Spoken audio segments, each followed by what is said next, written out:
Okay,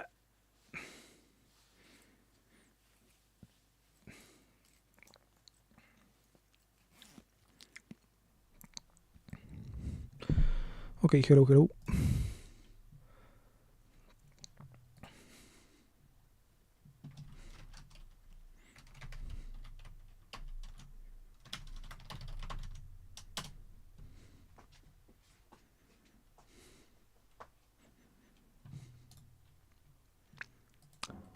Hello, bonjour.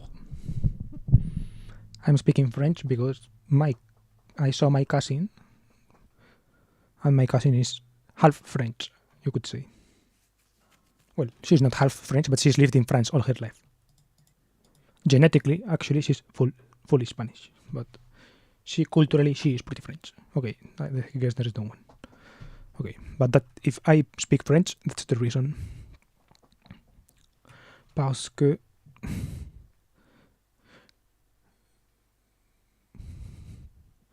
j'ai regardé ma cousine.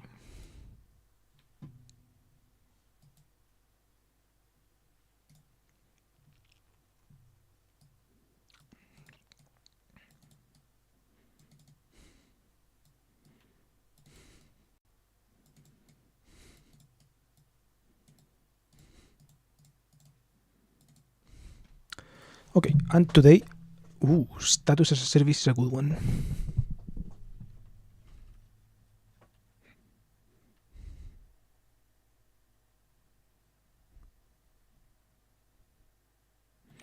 The honest broker. Okay, I'm going to be reading this just in silence until people come in.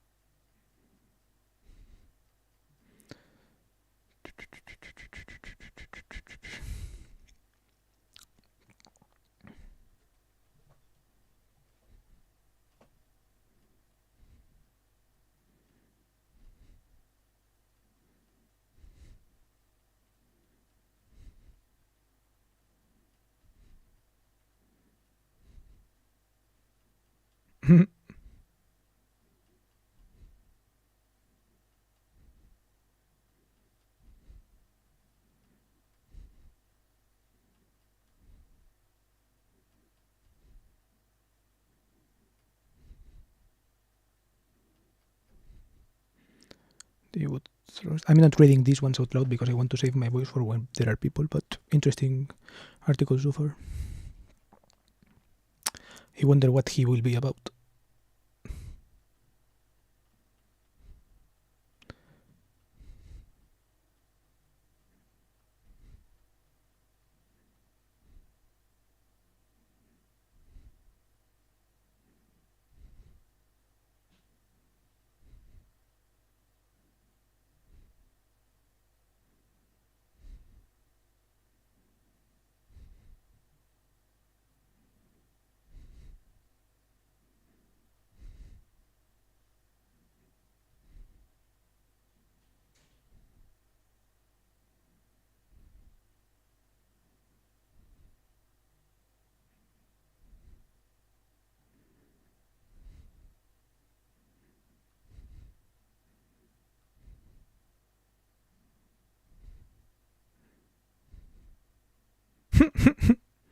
Interesting. You need to find the honest broker. Hello, by the way, I was reading in silence, but now I can switch to reading in not silence.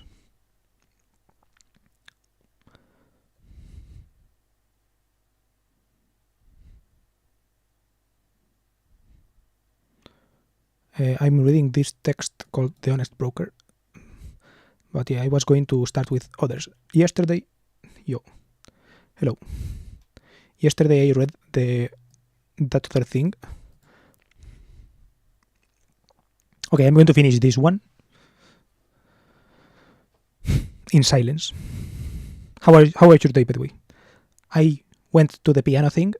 It was in the morning, so yeah, it was just 1 hour long and relatively close to here. And then I had, how do you say, drinks, you could say. just like Coca-Cola, but with my aunt, my mom, and my cousin. And it was interesting. I had a nice time. It's good to see people, I guess, sometimes. That was my conclusion, right? It's nice to see people.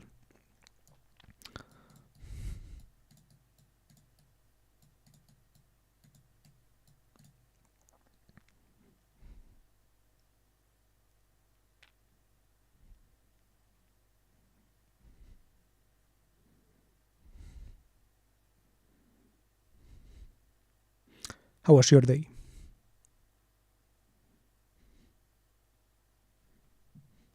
I'm not sure what you said yesterday. I wish I could pop out the chat.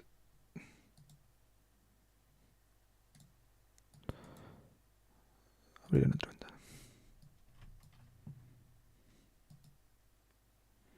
Actividad del canal.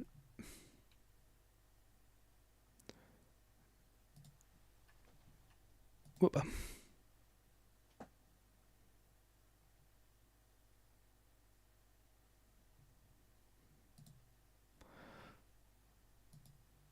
Nothing happened, honestly. I showered and read manga. That's it. I'm watching a second stream of someone playing RimWorld, but nothing more.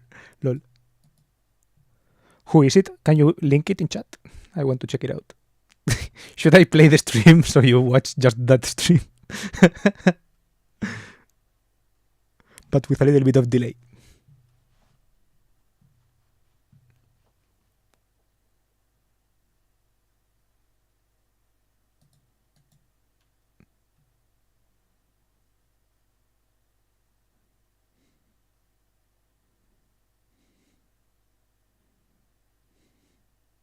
Okay, no worries either. Okay.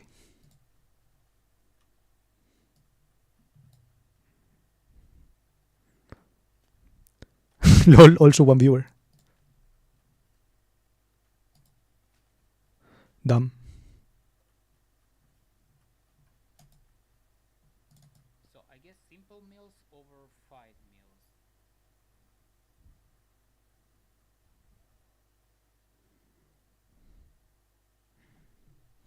I don't have meat anyway.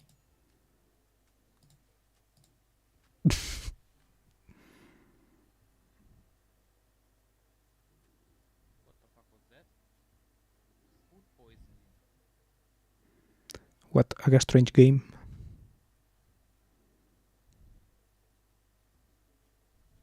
Looks like one of those kind of Excel games, games that you have to play with an Excel sheet because they are so difficult and so complex.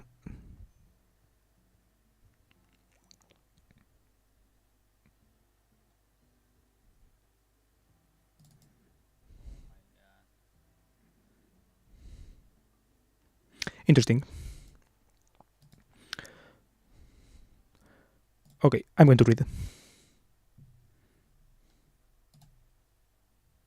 Let's see.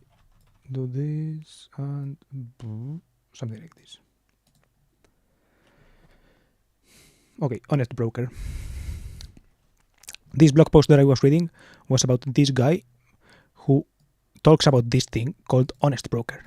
I don't know what it is, but we are seemingly going to find out right now. He was doing some job that we don't know what it is, and he has this, right? He met this random Australian guy who apparently knew how to maneuver around in China, and we get to the question. So, what do I do? Who can I trust? Because you can't trust the government officials, the lawyers, the bankers, the local officials. You just have to find the honest broker. This sounded appealing enough, but I had zero idea of what my new acquaintance was talking about. He might just as well have told me to go to Oz and consult with the wizard. Who exactly is this honest broker? There's at least one in every city, but don't expect their business cards to say honest broker. That's just what I call them. But that's exactly what they are. Sometimes they don't even have an official position, but they are the key to everything. He proceeded to explain how honest brokers play a hidden but vital role in communities without a history of legal protections and stable institutions. Their influence and power is built solely on a reputation for straight talk and trustworthy dealings. They are true brokers, intermediary bits between others. They aren't going to participate in your deal no matter what it is. They are go-betweens, really. But do not underestimate the power of this kind of brokerage. What you need: a loan, a building permit, political influence, a place to land a private jet, whatever. They will introduce you to the right people and steer you away from the sharks. Okay, this is the Hypertext literature website where I got this blog from. So, wait. I'm going to put it here.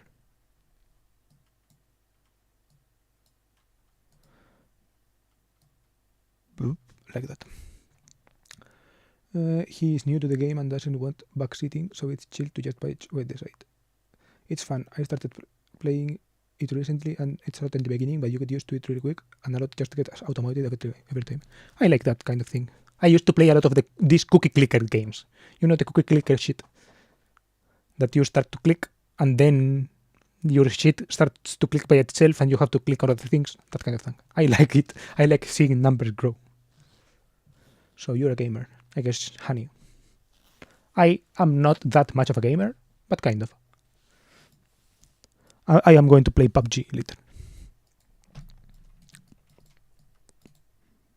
Okay, and they do this for a very simple reason. Their prestige is enhanced by making these connections. In many cases, they don't even want to be paid. Or, let me put that differently, you repay them by becoming a trusted contact for them in future dealings. Interesting. The honest broker may help you for free right now, but don't be surprised to get asked for assistance on something completely different months or even years later. You Yanks have a hard time grasping it, and are always looking for shortcuts, but the honest broker plays the long-term game, mate. Find your honest broker and your problems will be solved. This proved to be valuable advice, far more than the cost of drinks. Over the next few weeks, I changed my approach completely. I made inquiries, compared notes, and finally found my honest broker, who did solve my problems just as promised. My mission accomplished, I returned back home to California and tried to forget all about it. I put my passport out of sight, my world shrank back to manageable dimensions, and my days were spent at the two keyboards, the piano and the word processor. I was getting back into my music groove again. A long time went by before I realized the real importance of what I had learned in China, and how it applied to the other half of my split and fractured life. I was putting energy into a new sphere now, music criticism, and trying to create a rule book for how to make it sizzle. Yet criticism seemed such a degraded form of writing at that juncture. I had already seen the collapse in literary criticism. In fact, I had lived through it as a student at Stanford and Oxford. The whole enterprise had turned into a circus sideshow over the course of just a few years. Critics now aspired to quasi-celebrity status, and they exploited the roles of arbiters of taste to engage in the worst sort of strutting and pinning. The more outlandish they sold out their craft, opting instead for self-aggrandizement, the larger the rewards they received. This blight took root first in France, but quickly spread elsewhere, and now the taint seemed to be seeping into other forms of criticism as well. Whether the subject at hand was a movie, or a meal, or a TV wrestling match, the critics were the real stars, and everything else subservient to their self-serving deconstruction of anything in their path. Yeah, I know that, but it's not that fun over time. You need to click way too much to be most efficient. German handsome gamer. By the way, is there a foreign anime? Okay, can you stop that? I don't like telling people off, but the conversation yesterday was a bit too much for me, so I'd rather not have a repeat. Yeah, listen to him, I guess. And foreign anime, sometimes. They call it just cartoons, I guess. Music reviews seem to occupy the lowest rung of them all, with their own distinct set of vices. I saw critics who just regurgitated record label press releases, or took all sorts of freebies from power brokers in return for, well, just guess, without a tinge of hesitation or guilt, or used their influence to get close to stars, charging out favorable coverage in exchange for access, or announced the arrival of some new savior of the music every month, hyping it short-lived trendsetters in a never-ending process of spin. Exaggeration and hyper-than-thou pretension were the calling cards of the field. With ample supply of those and a backstage pass, nothing could stop you. I admit with some shame that all this appealed to me in my 20s. The idea that I could adopt a pose as a critic and launch myself into some high sphere of coolness and maybe even hang out with superstars as part of the deal. Well, that was why you picked this vocation in the first place, wasn't it? There were compromises, sure, but didn't they exist in every field? I soothed my conscience by recalling what Hyman Roth tells Michael Corleone in The Godfather 2. Michael, this is the business we've chosen.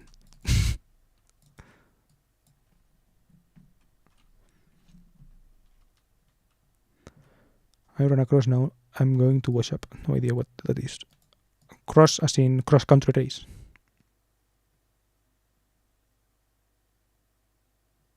So when he turned up dead,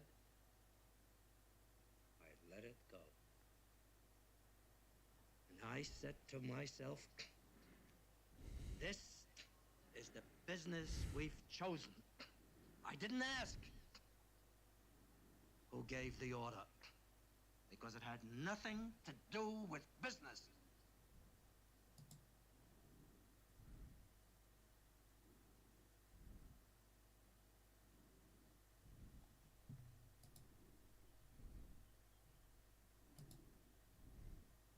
What is AQR? When I heard it, I wasn't angry. I knew Mo. I knew he was headstrong, talking loud, saying stupid things. What kind of conversation is not boring for you about anime and manga? To be able to be honest, in a conversation in chat. I'd rather have the chat for the stream, not for private matters. Sorry, I don't get carried away with this. I don't mind seeing side conversations, but I guess that the main purpose of the chat, it is to that, right? To me, the ideal outcome is that what I read gets, I guess, discussed or something like that, right? For example, yesterday,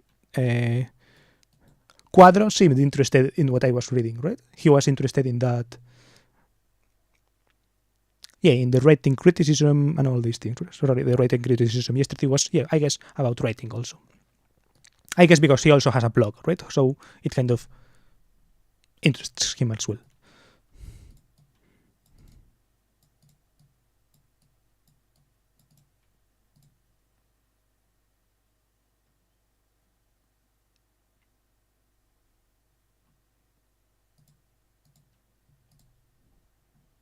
But I don't mind side conversations.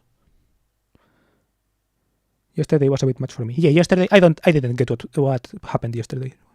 Like,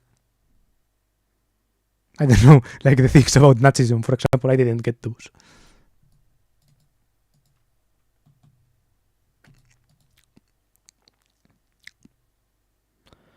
You get to swagger like a wise guy and grab whatever you can get your hands on, just as long as you're willing to dispose of a few bodies along the way.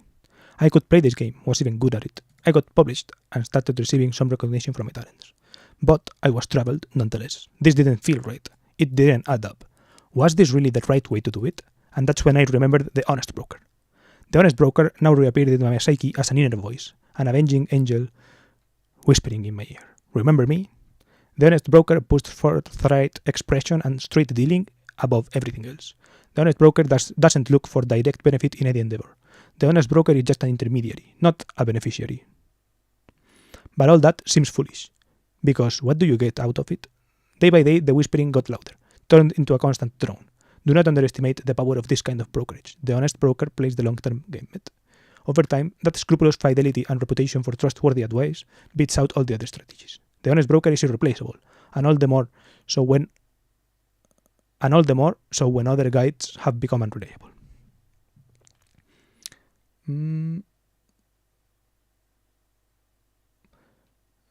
Comments in the chat make it possible for other people to stream on YouTube. I want to say appear in the recommended. I wasn't interested in the text, but at that point I'd rather not write and leave the convo that others are interested. I responded. Okay. Yeah, I don't know. I don't comments in the chat. I like comments in the chat, obviously, right? But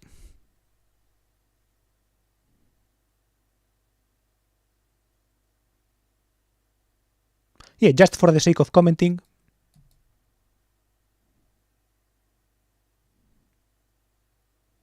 I don't know. I see it two ways, right? I don't mind, as the text talks about, right? I don't mind being the broker between two people, aka being the place where people meet to talk about their own stuff, right? But I don't mind just being the intermediary, right? As this text is talking about, but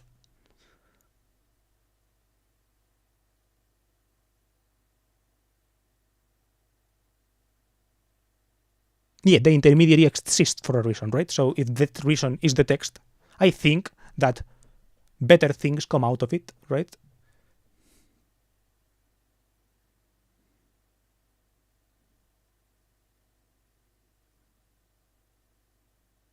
I don't know. Let's see.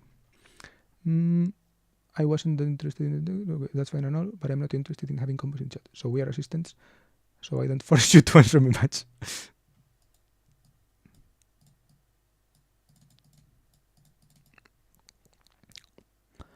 Okay.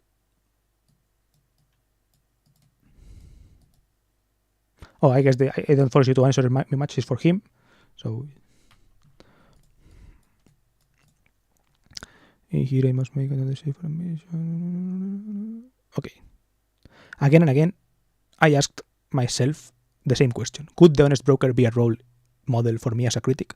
Even more to the point, did the honest broker represent an entirely different model of criticism, precisely the correcting course we need at this juncture in cultural history? And here I must make another shameful admission. My initial reaction to this line of thinking was to resist it, and even ridicule it, and for the simple reason that it didn't gratify my ego. The critic as celebrity was much more appealing on every level. Even the title of broker was a huge letdown, especially when I considered the other options. Stanley Crouch had just released a book of critical essays entitled Notes of a Hanging Judge. Now that sounded cool. The Hanging Judge? How could I get a name like that? I tried saying it out loud. Notes of an honest broker. Hell's bells, it just didn't have the same ring. Even so, I saw my approach to writing change over the next few months. Without even consciously admitting it to myself, I was taking on the persona of the honest broker. I began measuring my own mythologies against the ideal standards of fairness, and nagging myself when I stood for them.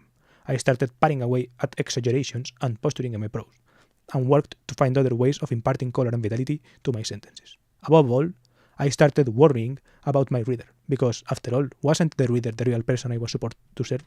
Wasn't the reader the beneficiary of my brokerage services? This too was alarming. Pleasing musicians or editors brought me more tangible rewards. What did I get out of serving some lousy anonymous reader? The ingrate wouldn't even recognize my noble sacrifice. You don't follow me, but you specifically told to me, so I either ignore or have the combo. Not really my style. I'll go have a smoke and come back. This morning the pressure dropped and it got better. The pressure?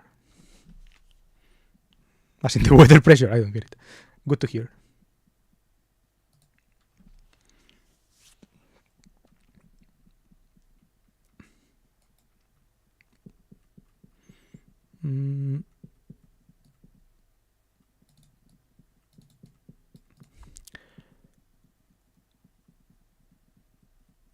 Then I reached the most abject level in this whole process of self-abasement. I started worrying about whether the reader would actually enjoy the music I was recommending.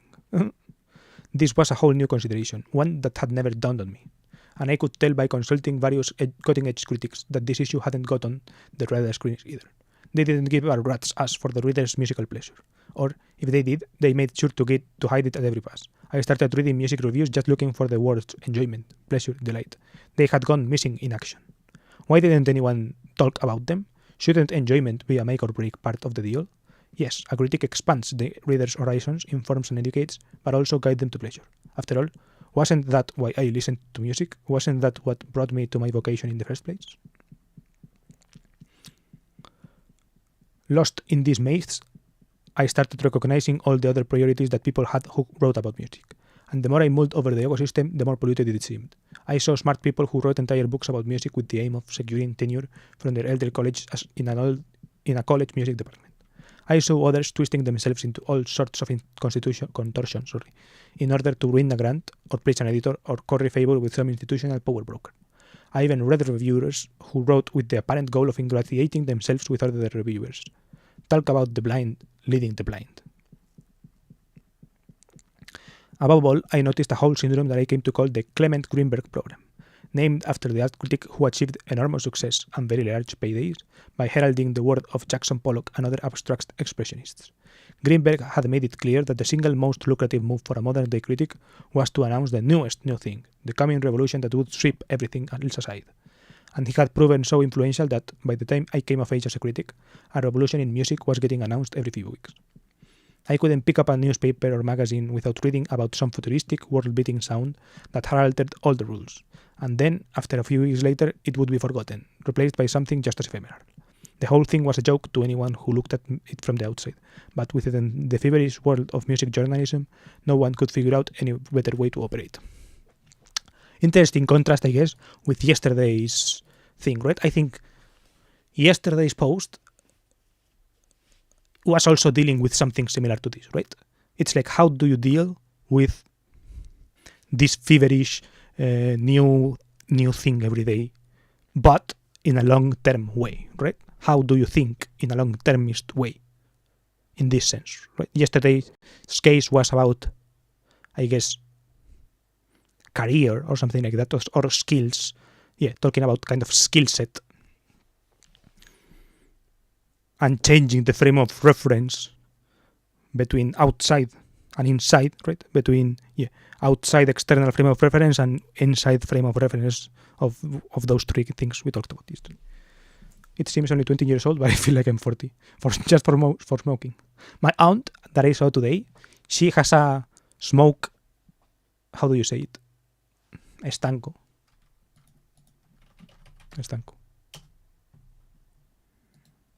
En inglés. Water, no. Tobacconist shop, smoke shop, cigar store. One of these she has.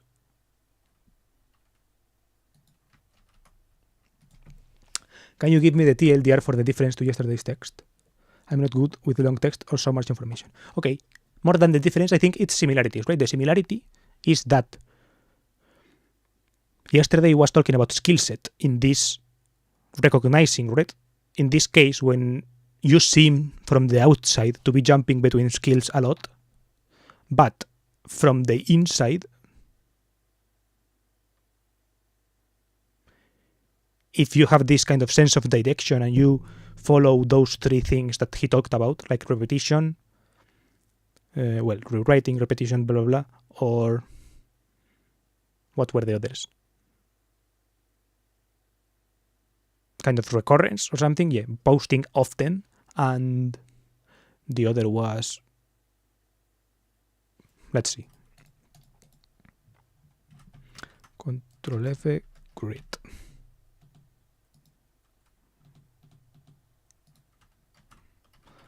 No.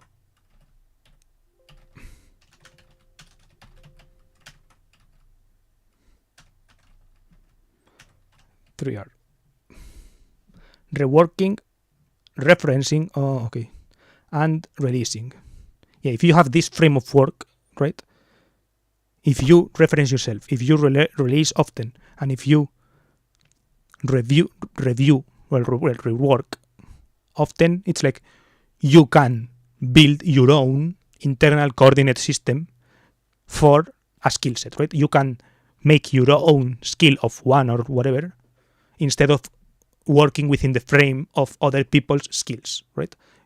Whether like this kind of depth versus breadth frame. You can translate that into your own thing.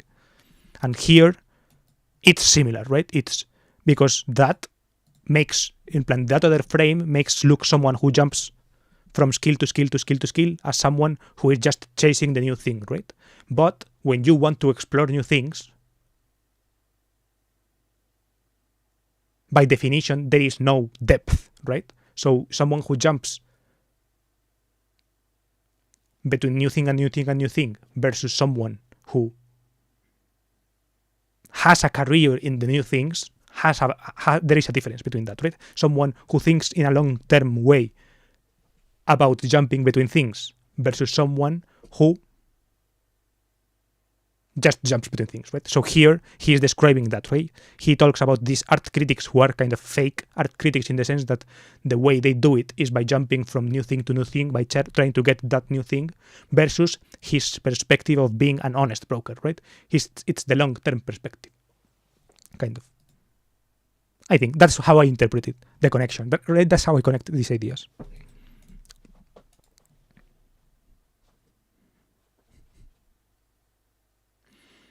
For German, but I'm really good. I'm just messing around. But I don't get it. The poor German. What do you mean by poor German? Because he's not good with long text. I don't know. I'm also not good with long texts. I think it's nice to. Plus, like, it's different to be reading it yourself, right? I am reading it actually, than to just be like listening to it. So it's. I think it's a fair question. Questioning like that.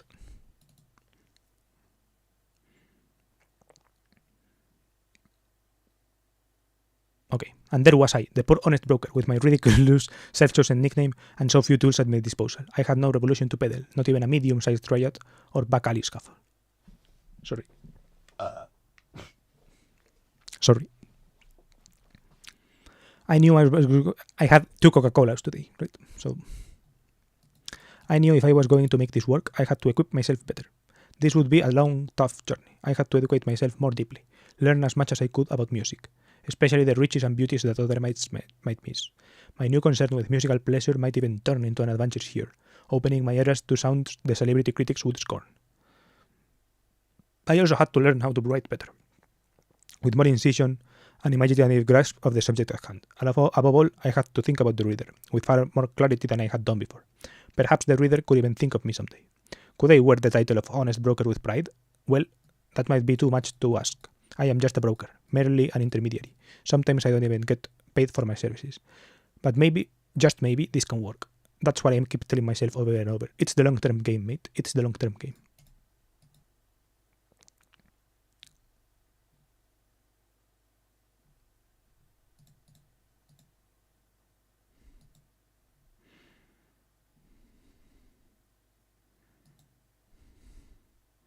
No replies to this one.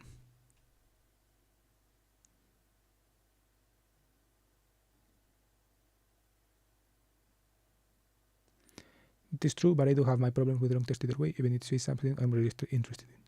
Believe me, you're still good at it. For example, I'm generally poor at English. I don't know, I think you're fine. Sometimes I don't understand what you mean, right? So maybe you are right. Maybe you are a bit poor at English. But I'm not sure. I'm not sure if English is the thing, right? Maybe it's just the way you communicate or something like that. I don't know. Okay. Next post.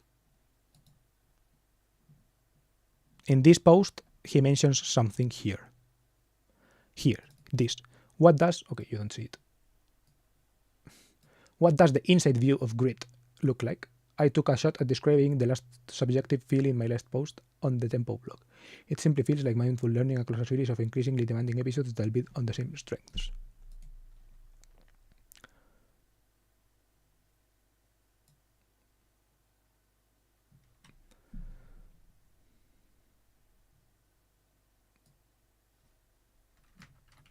Well, I mean, I did learn English my own way for around the past 10 years. I am a Legastheniker in German.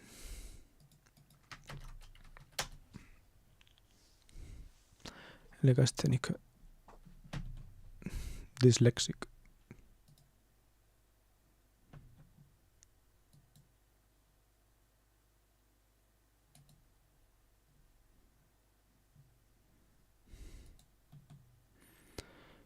Legastheniker.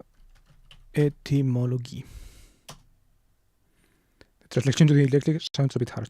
I mean, if it's dyslexia, legastheny,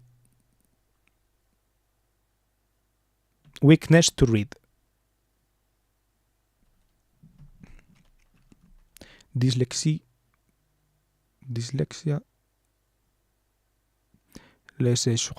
lese, recht, schrijf, zwijgen.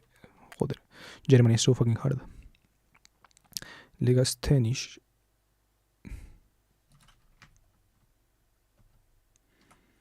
I could make fun of our languages, or at least their accents, but you probably aren't interested. I don't know. Of mine, I don't mind you making fun of my accent.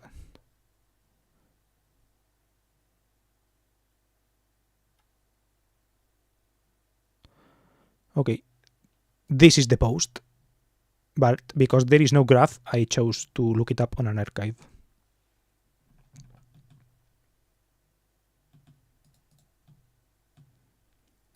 Okay, let's have this back to here in case someone new comes in to see, so that they see that we are reading these things.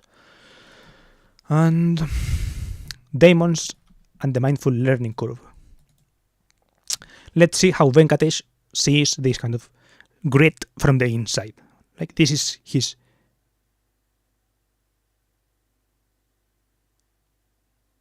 Lol, his name is literally Guru.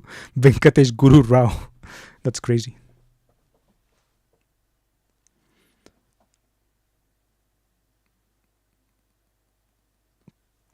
It translates to reading writing weakness, so it sounds harder in German than it actually is. For example, Russian sounds like a drunkard. I hear people describing Portuguese as drunk Spanish. German as if you wanted to stab someone. People say Spanish sounds romantic. I don't know. I think if a hot person says it, it probably sounds romantic. I remember when I was I don't know, let's say a teenager, early teenager, right? Something like 14 maybe. I went into a camp, one of those summer camps, right? But not that you sleep. It was in the mountain, because I live close to the mountains. It was close to me, right? So I went there like in the summer. So like for 15 days, I went every day and back to that camp. And there was a German girl, or a new girl that knew German. And I thought German sounded sweet, right? Because she spoke German. And it was, yeah, I don't know. It depends on who says it, right? If she said, also, like the examples she used were like things like ich liebe dich, or things like that, right? So those things sound sweet in German. There is the meme of like Schmetterling, right? But also if you simply say Schmetterling, it sounds pretty, right?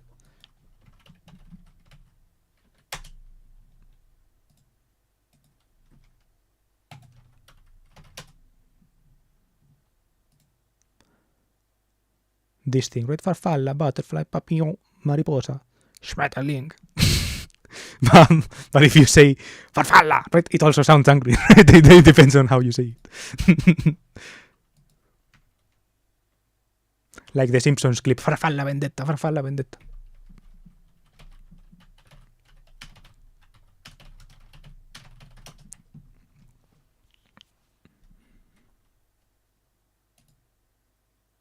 Vendetta, vendetta, vendetta. Farfalla, farfalla vendetta. Farfalla vendetta, farfalla vendetta.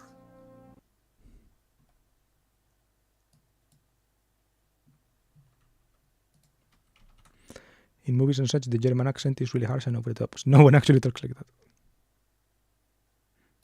Yeah, it took a woman for me to understand that. Not a lot, actually. So, unless it is a lot.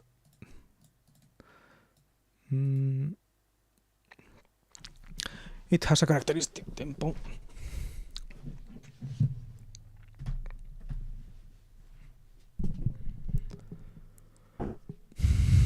Okay, the post. I'm not sure why I'm dedicating myself to reading. If I should get a bottle of water or something. Humans naturally think about their own behaviors in terms of peak and trough performance levels, rather than means or medians.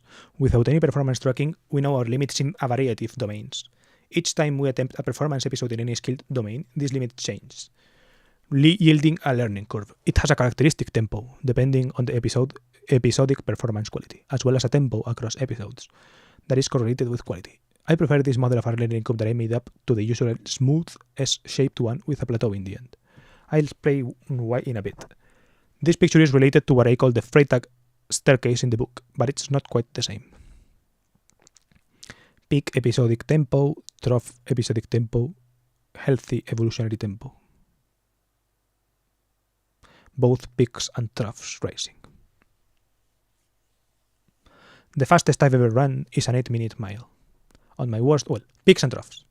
The fastest I've ever run is an 8-minute mile.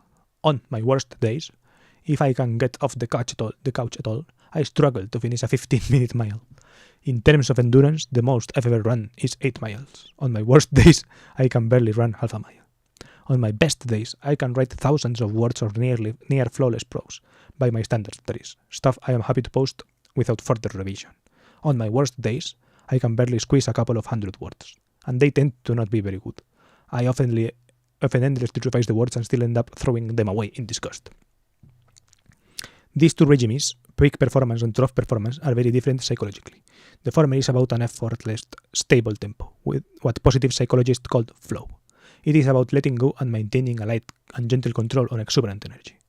The latter is about an unstable, high-effort tempo that never seems to settle. It is the opposite of flow. It is about grit, pain, and endurance, unconsciously willing yourself to keep going. Since the intrinsic rhythms are unstable, you may need extrinsic ones, like music, a book, or just telling yourself, just another minute, just another tenth of a mile, and I stop. How about another 10 strides? Discipline and daemons.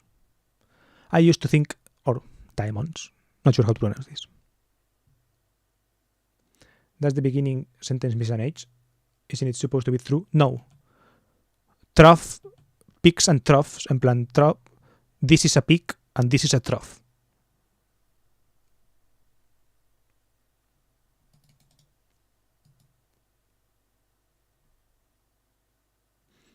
Yeah, trough, a narrow open container for animals to eat a drink out of. Right, so physically, this is a trough. Not sure how it's pronounced. And that is how valley. It's called valley, also a valley basically, right? Peak and valley.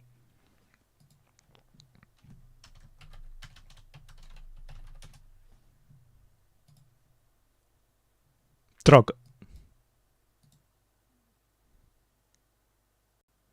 Is that something? Ein Fußfutter Wassertrog. Trog. Meteo. Economy. Tiefpunkt. Tiefstand. This kind of thing. Tief and hoch, I guess, right? Something like that. Peak. Hochen und Tiefen. This thing, yeah. Höhen und Tiefen. Okay, I didn't know what truth is, and the drinking thing didn't seem to fit in for me, but I didn't combine it with the picture. Yeah, it's basically that. I guess an also common expression is valley, right? Valley, peak and valley. You see that more physically, I guess. But I guess trough and peak is a more mundane metaphor, or like more agricultural, I guess, right? More water-based in a human-constructed manner, right? Versus water-based but naturally originating, right? When you are building the trough yourself, it's like, I don't know, maybe that's why the metaphor, he chose that instead of the other one. Maybe not. Maybe it's just because it's another way. I think trough is a better metaphor to talk about this, right? Because a valley is just like a valley, right? And when you think of valley, you can also think of like life and all that, right? Trough is the opposite, right? Trough is the opposite of a peak, so you think of kind of mud and like, I don't know. Yeah, basically that, right?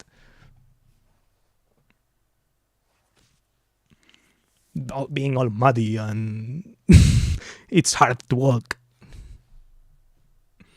There is mud and you try to walk in the trough versus being in the peak or something. I don't know. Discipline and daemons. I used to think discipline was about machine-like predictable performance. Now I believe discipline seems to be about showing up like clockwork and accepting whatever happens. Peak performance, trough performance, or anything in between, and then showing up again. Elizabeth Gilbert made this point very neatly by conceptualizing the actual performance level as the effect of whether or not a creative daemon, or demon, I don't know, visits you on that particular day. Let's see. Demon. Yeah, demon, I guess. In American films, Russian is extremely broken. Sometimes I don't understand what the character means. Yeah, the films, you said, okay. I really dislike the Russian accent because everyone runs away from me, especially foreigners, and it's annoying. I like the Russian accent. Obviously, again, my experiences are all, again, colored by women, right? So, when a woman speaks to you in a Russian accent, it sounds very beautiful. To me, I guess. I don't know. Maybe there is a common factor there. But I like it because of that, right? Spasibo bolshoi. If someone says to me, Spasibo bolshoi, I will be like, okay, yeah, right. Всім привет also. Всім привет. Всім привет. Спасибо большое. До свидания.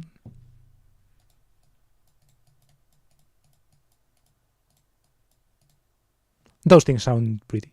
If you talk, I don't know, I haven't read, for example, Tolstoy, right? If I had read Tolstoy, maybe I would think Russian sounds depressing.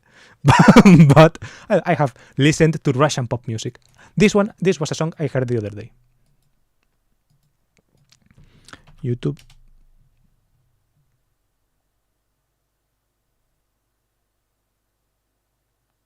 Fuck. I don't remember. I don't know how to search for the song because I don't know Russian. Oh, Dead Blonde. This one. Snake rastayal na plechach.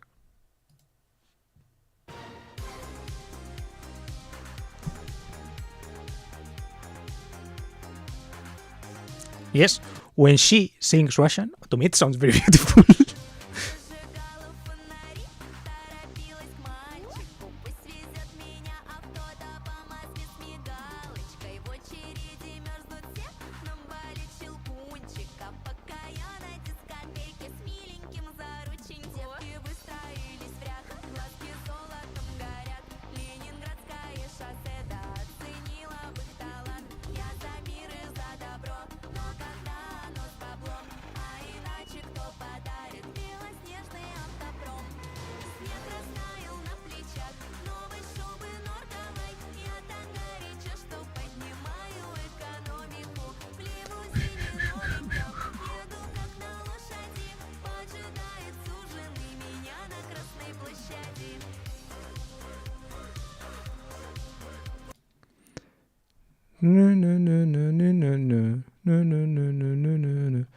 Snake rastayal na plechach.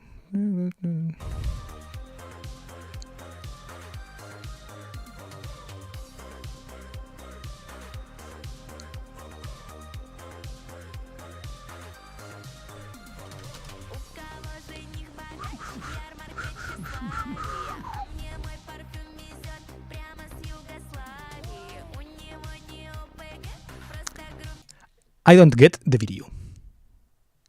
Did you mute the video or did YouTube mute your stream? I hear it. Maybe YouTube muted my stream. Can you hear me now? Like, can you hear me talk?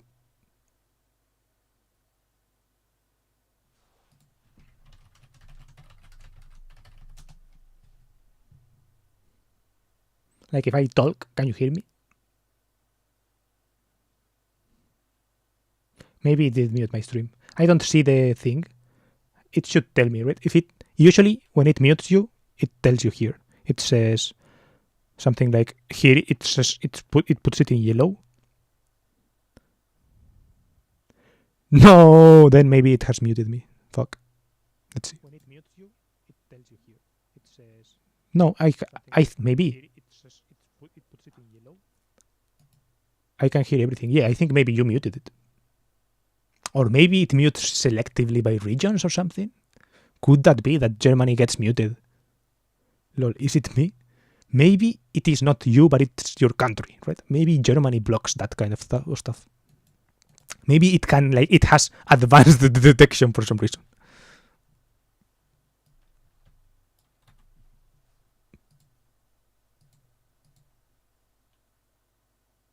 I was playing it pretty softly too.